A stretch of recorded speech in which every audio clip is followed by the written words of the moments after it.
याद हो तो आप जब बैलून में क्या करते हैं, हवा फूंकते हैं तो बेसिकली क्या होता है, हवा अंदर जाता है और फिर सरफेस पे बाहर की तरफ फोर्स लगाता है, यानी बेसिकली प्रेशर लगाता है। ठीक है, तो वो क्या होता है, बैलून फूलने लगता है और धीरे धीरे धीरे धीरे क्या होता है, फूलते फूलते एक बार ऐसा आता है जब जबरदस्ती उसमें हवा डालने की कोशिश करते हैं तो क्या होता है, बैलून फट जाता है। क्यों फट जाता है, क्योंकि उसके सरफेस पे बहुत ज़्यादा टेंशन हो जाता है।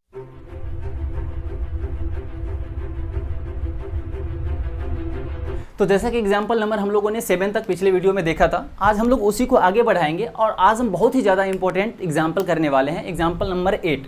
ठीक है, यहाँ पे बेसिकली हम लोग इलेक्ट्रोस्टैटिक पे भी फोकस करेंगे, क्योंकि अभी से पहले जो वीडियो था उसमें पिछले वाले बहुत सारे कंसेप्ट का यूज हुआ था, लेकिन अभी जो हम एग्जाम्पल करने वाले हैं वो प्योर इलेक्ट्रोस्टैटिक से रिलेटेड होने वाला है और थोड़ा सा हो सकता है तो सर्कुलर मोशन का कंसेप्ट का यूज हो जाए। ठीक है, और ये एग्जाम्पल बहुत ही ज़्यादा इंपॉर्टेंट है, एग्जाम में पूछे जाने की बहुत ज़्यादा चांस है, इसलिए आप इस एग्जाम्पल को देखे तो देखें, लेकिन उस देखने के बाद है ना अच्छे से उसको खुद के हाथों से करने की कोशिश कीजिएगा। जब तक आप खुद से नहीं करिएगा वो कॉन्फिडेंस नहीं आता है, जब आप खुद से करिएगा तभी कॉन्फिडेंस आएगा। क्योंकि इस एग्जाम्पल में थोड़ा ऐसा आपको लग सकता है कि डेरिवेशन टाइप का हम कुछ कर रहे हैं, लेकिन ऐसा कुछ भी नहीं करेंगे। जो लॉजिकल होगा, जो कंसेप्ट हमने अभी तक पढ़ा है उसी का यूज करने वाले हैं। ठीक है, तो सबसे पहले आप एग्जाम्पल नंबर 8 लिखिए और फिर उसमें देखेंगे कि एग्जाम्पल नंबर 8 में क्या नया कंसेप्ट सीखने को मिलता है और उसको सीखने की कोशिश भी करेंगे, और विश्वास करिए मैं डेफिनेटली आपको वो कंसेप्ट सिखा भी दूंगा।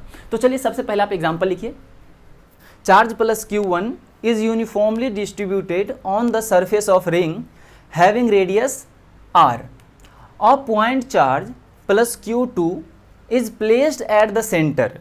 Then find tension developed in the ring due to point charge Q2. अब यहाँ पे देखिए क्वेश्चन को ध्यान से पढ़िएगा तो बहुत ही इजी वे में आप डायग्राम बना दीजिएगा। और सबसे पहले हम क्या बोलते हैं, जब भी क्वेश्चन को पढ़ते हैं तो सबसे पहले आप उसको डायग्राम में बनाइए। जैसे ही आप डायग्राम में कन्वर्ट करेंगे तो अभी जो भी आप 4-5 पैराग्राफ लिखे होंगे वो शॉर्टकट एक डायग्राम में आपको दिखने लगेगा। तो चलिए सबसे पहले हम लोग इसका डायग्राम ही बनाएंगे, फिर उसके आगे सोचने की कोशिश करेंगे। तो सबसे पहले क्या बोला गया है कि एक इस तरह से रिंग टाइप का है कुछ। ठीक है, रिंग है जिसपे Q1 charge plus Q1 basically इसके रिंग के सरफेस पे इस तरह से डिस्ट्रीब्यूटेड है। आप क्वेश्चन पढ़िए एक बार, आपको बिल्कुल क्लियर हो जाएगा कि हमने क्या बनाने की कोशिश कर रहा हूँ, है ना। यही क्वेश्चन में लिखा हुआ है, इस तरह से Q1 डिस्ट्रीब्यूटेड है। फिर हमें एक दूसरा चार्ज दिया गया है ना, पॉइंट चार्ज, जो कि बोला गया है कि प्लस Q2 है, जो कि इस रिंग के सेंटर पे है। ठीक है, अब देखिए यहाँ पे प्लस Q है, यहाँ पे अभी प्लस Q1 है। ये बेसिकली Q1 था जो क्वेश्चन में ऑलरेडी गिवन है। अब दोनों ही सेम चार्ज है, तो क्या समझ में क्या आ रहा है, जैसे सेम चार्ज आता है तो सबसे पहले माइंड में यही आता है ना कि दोनों में रिपल्सन हो रहा होगा, क्योंकि हम लोग स्टार्टिंग से ही पढ़ते आए हैं कि दो चार्ज सेम हो, सेम चार्ज यानी दोनों निगेटिव हो या पॉजिटिव हो, अगर दोनों सेम है ना तो दोनों एक दूसरे को रिपेल करेगा, और दोनों अपोजिट हो तो अट्रैक्ट करेगा। तो यहाँ देखिए ये भी प्लस ये भी प्लस, तो एक दूसरे को क्या करेगा, रिपेल करेगा, यानी ये चार्ज जो है इस रिंग को बाहर धक्का देने की कोशिश करेगा। और आप ध्यान से देखिए, अगर याद हो तो आप जब बैलून में क्या करते हैं, हवा फूंकते हैं तो बेसिकली क्या होता है, हवा अंदर जाता है और फिर सरफेस पे बाहर की तरफ फोर्स लगाता है, यानी बेसिकली प्रेशर लगाता है। ठीक है, तो वो क्या होता है, बैलून फूलने लगता है और धीरे धीरे धीरे धीरे क्या होता है, फूलते फूलते एक बार ऐसा आता है जब जबरदस्ती उसमें हवा डालने की कोशिश करते हैं तो क्या होता है, बैलून फट जाता है। क्यों फट जाता है, क्योंकि उसके सरफेस पे बहुत ज़्यादा टेंशन हो जाता है। बैलून के सरफेस पे देखिएगा, बहुत ज़्यादा हवा दे दीजिएगा तो फिर दबेगा नहीं ज़्यादा, है ना, और कम हवा रहेगा तो आसानी से दबता है ना। तो बहुत ज़्यादा हवा होने की वजह से दबता नहीं। इसका मतलब क्या है, वो जो बैलून का सरफेस होता है उस पर बहुत ज़्यादा टेंशन हो जाता है सरफेस में, है ना, जिसकी वजह से वो फट जाता है बाद में। सेम उसी तरह यहाँ देखिए ये Q2 को आप हवा समझ लीजिए, जो अंदर से क्या करेगा, बैलून को बाहर की तरह धक्का देने की कोशिश करेगा। और जैसे ही Q2 इस बाहर धक्का देने की कोशिश क्यों कर रहा है, धक्का देने की, क्योंकि इस सरफेस पे प्लस चार्ज ये भी प्लस चार्ज, तो एक दूसरे को रिपेल करेगा। तो देखिए जैसे ही बैलून की तरह ही समझिए, ये बाहर की तरह धक्का देगा मतलब ये फैलने की कोशिश करेगा रिंग, और जैसे ही फैलने की कोशिश करेगा तो रिंग में टेंशन आएगा ना, वो टेंशन आएगा, वही बेसिकली हमें फाइंड करना है कि उस टेंशन की वैल्यू कितनी होगी। ठीक है, तो देखिए अब किस तरह से फाइंड करेंगे। तो अब देखिए यहाँ पे हम क्या है ना, यहाँ फोर्स वाले टर्म के कुछ यूज हो रही है, और हम जानते हैं अभी तक जितना भी पढ़ा है उतना से कूलॉम्स लॉ से ही हम लोग अभी तक फोर्स लिखे हैं। ठीक है, क्योंकि इलेक्ट्रिक फील्ड कुछ वगैरह पढ़े नहीं है कि इलेक्ट्रिक फील्ड के बारे में सोचेंगे, तो अभी तक हम केवल कूलॉम्स लॉ के बारे में जानते हैं जो फोर्स बताता है। और कूलॉम्स लॉ में तो हम लोग पढ़े थे यार, दोनों के दोनों पॉइंट चार्ज होना चाहिए, तभी हम कूलॉम्स लॉ का यूज कर सकते हैं। तो यहाँ देखिए एक तो पॉइंट चार्ज है, चलो भैया बहुत बढ़िया बात है, लेकिन ये रिंग है ना दूसरा, तो रिंग है एक पॉइंट चार्ज है, क्या कूलॉम्स लॉ लगा सकते हैं? बिल्कुल नहीं लगा सकते, क्योंकि हम लोग कूलॉम्स लॉ में स्टार मार्क करके लिखा हुआ था कि Coulomb's law only valid for point charge. Clear है, अगर याद हो तो, अगर नहीं याद है तो जाके पढ़ लीजिएगा, है ना, बहुत अच्छे से हम लोगों ने डिस्कस किया था। तो एक पॉइंट चार्ज है एक रिंग चार्ज है, वैलिड नहीं हो सकता। बट मुझे टेंशन तो निकालना है, ऐसा तो नहीं है ना कि टेंशन इसमें नहीं आएगा, टेंशन आएगा, बिल्कुल आएगा।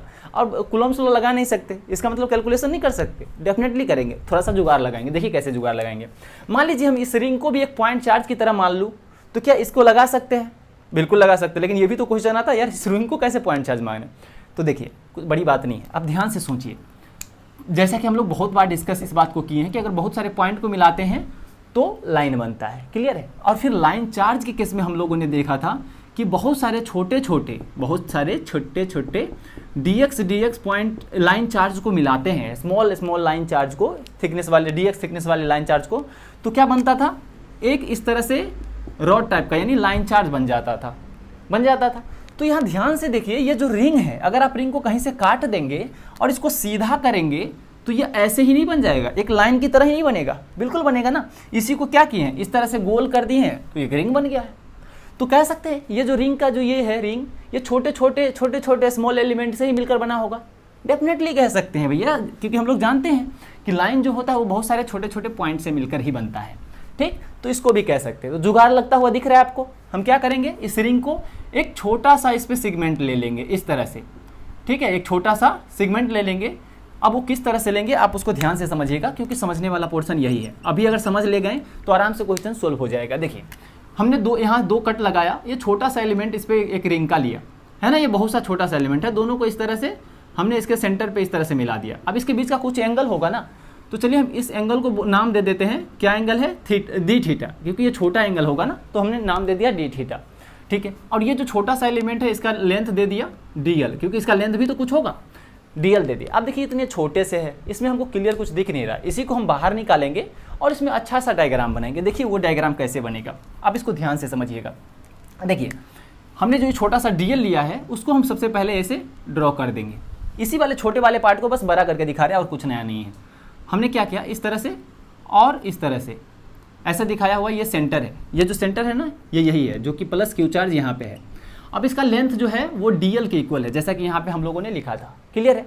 और ये एंगल कितना है, ये कंप्लीट एंगल की अगर हम बात करें तो ये डी थीटा है, जैसा कि यहाँ दिखाया हुआ है। अब देखिए हम यहाँ क्या करेंगे, यहाँ कुछ जुगाड़ लगाते हैं। अब क्या जुगाड़ लगाएंगे, बेसिकली सबसे पहले हम यहाँ पे वो दिखाएंगे जो मुझे फाइंड करना है। तो हमें फाइंड क्या करना है, इस रिंग में कितना टेंशन आ रहा होगा। तो टेंशन देखिए ऐसे जैसे ही खींचेंगे तो ये ऊपर वाला छोर इसको इधर खींचने की कोशिश करेगा, नीचे वाला नीचे से खींचने की कोशिश करेगा। तो सेम जैसे खींचने की कोशिश कर रहा होगा हम बस उसको वैसे दिखा देंगे। देखिए इसमें टेंशन कुछ ऐसे लग रहा होगा T, सेम टेंशन ऐसे लग रहा होगा कि नहीं लग रहा होगा, बताइए।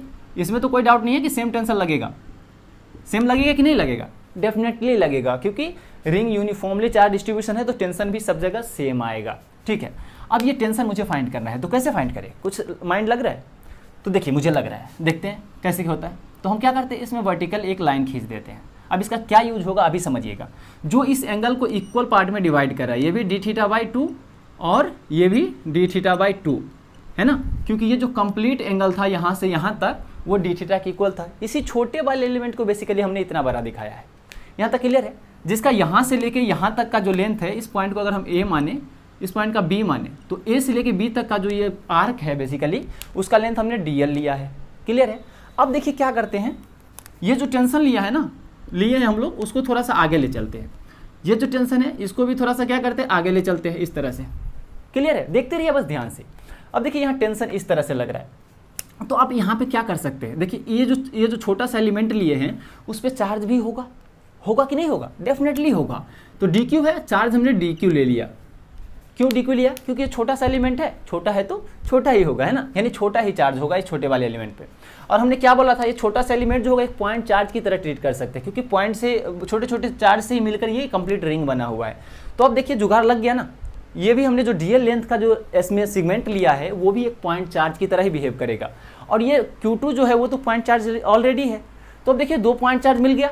अब क्या कूलॉम्स लॉ लगा सकते हैं, डेफिनेटली लगा सकते हैं। अब किस तरह से लगाएंगे अभी उसी को समझना है ना, इसलिए अभी खुश होने की जरूरत नहीं है ना कि चलो पता चल गया कैसे लगाएंगे, नहीं, मेन अभी बाकी है। सुनिए ध्यान से, अगर अभी तक जो समझ में आया हो बहुत अच्छी बात है, आगे ध्यान से समझिए।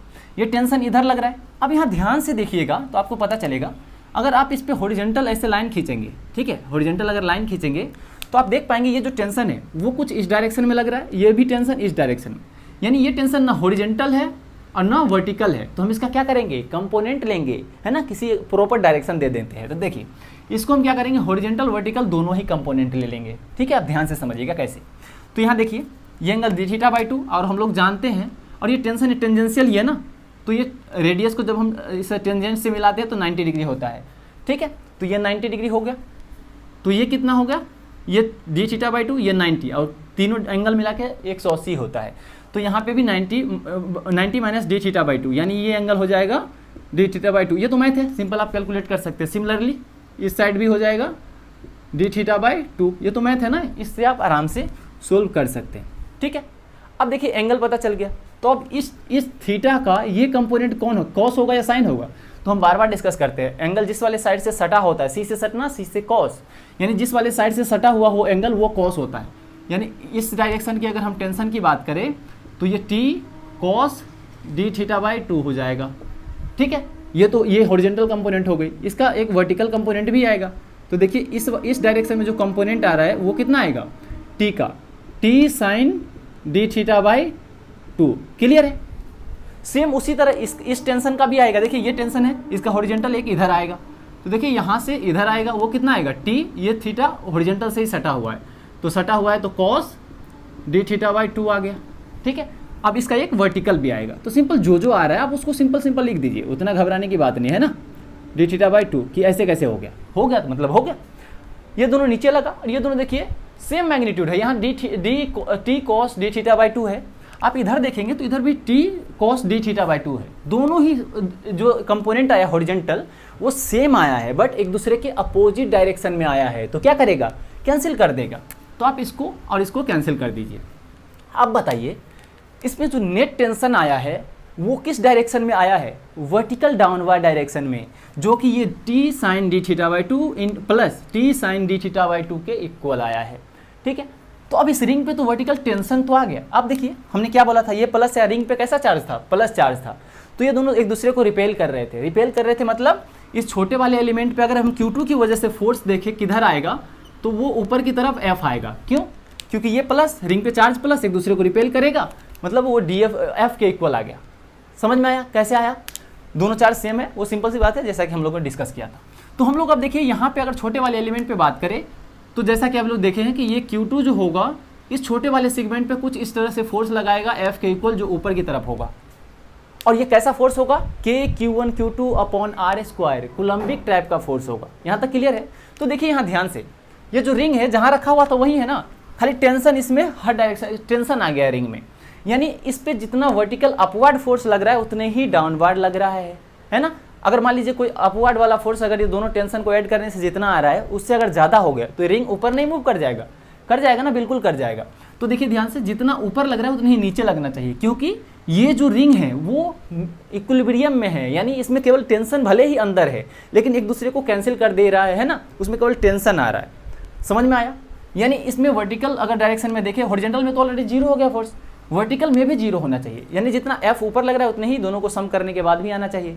और हम लोग जानते हैं ये F जो है वो दोनों चार्ज की वजह से आया, यानी Q1 Q2 अपॉन r² के इक्वल होगा। यहाँ तक क्लियर है। अब देखिए उसको किस तरह से करेंगे। तो सबसे पहले मुझे इस छोटे वाले एलिमेंट पे चार्ज चाहिए ना, जो कि dq था, तो dq भी मुझे फाइंड करना पड़ेगा। तो सबसे पहले हम dq को फाइंड करेंगे। देखिए कैसे करेंगे। तो dq इक्वल्स टू क्या होगा, आप याद करिए जब linear charge density find calculate किए थे वहाँ से कुछ याद करिए। dq इक्वल्स टू क्या आया था, लेमडा इंटू dl, ऐसा कुछ हम लोगों ने पढ़ा था, ठीक है। तो लेमडा की वैल्यू क्या था, q अपॉन l। तो q अपॉन चार्ज कितना था इस वाले बाहर वाले रिंग पे, q1 था तो q1 लिखा। अब इस रिंग का लेंथ कितना होगा, 2 पाई r के इक्वल, जो सर्किल का पेरीमीटर होता है, तो 2 पाई इंटू r, रेडियस था इस रिंग का r, ये हो गया लेमडा इंटू dl। अब dl क्या होगा बताइए। तो dl को ध्यान से समझिएगा। मान लीजिए ये पूरा सर्किल है, ठीक है, तो इसका dl का ये लेंथ होता है 2 पाई r। क्यों होता है, क्योंकि देखिए एक एंगल पाई इधर होगा, एक पाई इधर, यानी 2 पाई इंटू इसका रेडियस, है ना। यानी जो इस लेंथ होता है ना वो कैसा होता है, जितना सेंटर पे एंगल बनता है वो एंगल इंटू उसका रेडियस। क्लियर है, ये होता है l के इक्वल। अब यहाँ dl क्या था, देखिए ध्यान से, dl बेसिकली यही था ना, एक छोटे से एलिमेंट का ये लेंथ dl। तो ये सेंटर पे देखिए कितना एंगल बना रहा है, d थीटा, ये d थीटा हो गया, इसका रेडियस कितना है r, यानी हम dl की बात करें तो ये r d थीटा हो गया। क्लियर है, इससे कंपेयर करिए, रेडियस इंटू 2 पाई, 2 पाई क्या था, इसके सेंटर पे बनने वाले एंगल, तो इसके सेंटर पे कितना एंगल बन रहा है, डी थीटा, इसलिए आर इंटू डी थीटा हो गया। डीएल कैसे लिखते हैं, आर का लेंथ पता चला, ठीक है, तो यहाँ पे आप डीएल की जगह लिख दीजिए R into D theta. Clear है, ये आ गया डी क्यू। अब हमारे पास डी क्यू भी आ गया, और टेंशन के बारे में तो बात अभी कर ही लिया। तो अब चलिए इसमें फोर्स लिखते हैं, एफ को, ये नीचे वाले टेंशन है उसको इक्वल करेंगे, यानी हमारे पास जो एफ होगा वो T sine D theta by 2 plus T sine D theta by 2, जो वर्टिकल टेंशन लग रहा है वो दोनों के सम, इस दोनों ये एफ के इक्वल आ जाएगा। अब एफ के बारे में कैसे लिखेंगे बताइए, एफ के बारे में कैसे लिखेंगे, जैसा कि के Q1 Q2 upon are square हम लोग जानते हैं, तो सिंपल आप के लिखिए, Q1 कितना है, तो किसकी वजह से फाइंड कर रहे हैं, Q2 की वजह से, तो ये हो गया Q2 इंटू किस पे फाइंड कर रहे हैं, इस वाले डी क्यू पे, तो इसका चार्ज लिख दीजिए Q1 upon 2 pi R into R D theta, simple Q2 लिखे हैं, अभी कुछ नहीं लिखे है ना, ये वाला, ठीक है, ये हो गई के Q1 Q2 upon are square. तो देखिए यहाँ सेंटर से लेके इसका यहाँ तक का डिस्टेंस कितना होता है, रेडियस के इक्वल होगा, क्योंकि ये रेडियस ही तो है, तो आर स्क्वायर, ये तो पता चल गया, is equals to 2 times T sine D theta by 2। यहाँ तक क्लियर है, अगर यहाँ तक क्लियर है तो अब देखिए एक थोड़ा सा कंसेप्ट यूज होगा यहाँ पे, वो कंसेप्ट कौन सा है उसको ध्यान से समझिएगा। देखिए अगर थीटा, ये डी थीटा क्या है, डी थीटा क्या है, स्मॉल है, जब डी थीटा स्मॉल होता है, 11th याद करिए जब एसएसएम पढ़ रहे थे, जब डी थीटा स्मॉल होता है तो साइन इंटू डी थीटा को सिंपल हम डी थीटा से रिप्लेस कर सकते हैं, ठीक है, यानी जहाँ पे डी थीटा बाई 2 है उसको हम साइन डी थीटा बाई 2 है उसको हम सिंपल डी थीटा बाई 2 से रिप्लेस कर सकते हैं। क्लियर है, ऐसा आपको इसको याद रख सकते हैं कि अगर थीटा बहुत छोटा हो तो साइन थीटा को थीटा लिख सकते हैं, बस कंसेप्ट ये सा होता है, ठीक है। अगर ये कंसेप्ट क्लियर है तो चलिए आगे अब सोल्व करते हैं। अब इसका आंसर इजीली वे में निकाल के दे देते हैं। तो सबसे पहले आप इसको तो कैंसिल करना पड़ेगा ना, तो कैसे कैंसिल करें बताइए, कुछ कैंसिल हो रहा है, हाँ ये कुछ दिख रहा है, आर से आर कैंसिल होता हुआ दिखे मुझे, और कुछ दिख रहा है, नहीं हो रहा है, ठीक है। तो चलिए आगे मूव करते हैं, यहाँ से लिखिए क्या आ गया, के into Q1 into Q2, Q1 Q2 और डी थीटा इधर रहा तो डी थीटा लिख दिया, डिवाइडेड बाई 2 पाई इंटू ये आर भी रह जाएगा तो आर स्क्वायर, ये हो गई। इस साइड देखिए 2 into T into sine D theta को क्या लिख सकते हैं, जब थीटा बहुत छोटा होता है तो सिंपल थीटा बाई 2, यानी डी थीटा बाई 2 लिखा जा सकता है। अब ध्यान से देखिए, तो ये 2 से ये 2 भी कैंसिल, डी थीटा से डी थीटा भी कैंसिल, और कुछ कैंसिल हो रहा है, नहीं हो रहा है। तो अब यहाँ से टेंशन निकाल सकते हैं, टेंशन इज टू क्या आ गया, के Q1 Q2 upon 2 pi R square. आप इसको ध्यान से देखिए और समझने की कोशिश कीजिए कि हमारे पास टेंशन कितना कैलकुलेट हुआ है, यानी रिंग पे जो टेंशन आएगा रिंग में वो आएगा के Q1 Q2 upon 2 pi R square, ये टेंशन आएगा।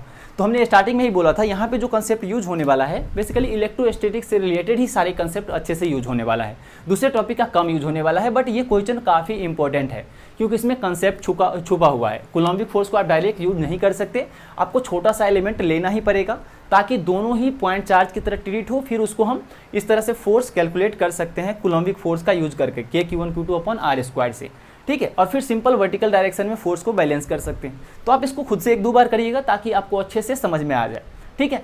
तो आई होप कि आप लोगों को ये समझ में आया होगा कि किस तरह से हमने रिंग में टेंशन कैलकुलेट किया है जब कोई चार्ज रिंग पे यूनिफॉर्मली डिस्ट्रीब्यूटेड हो, ठीक है।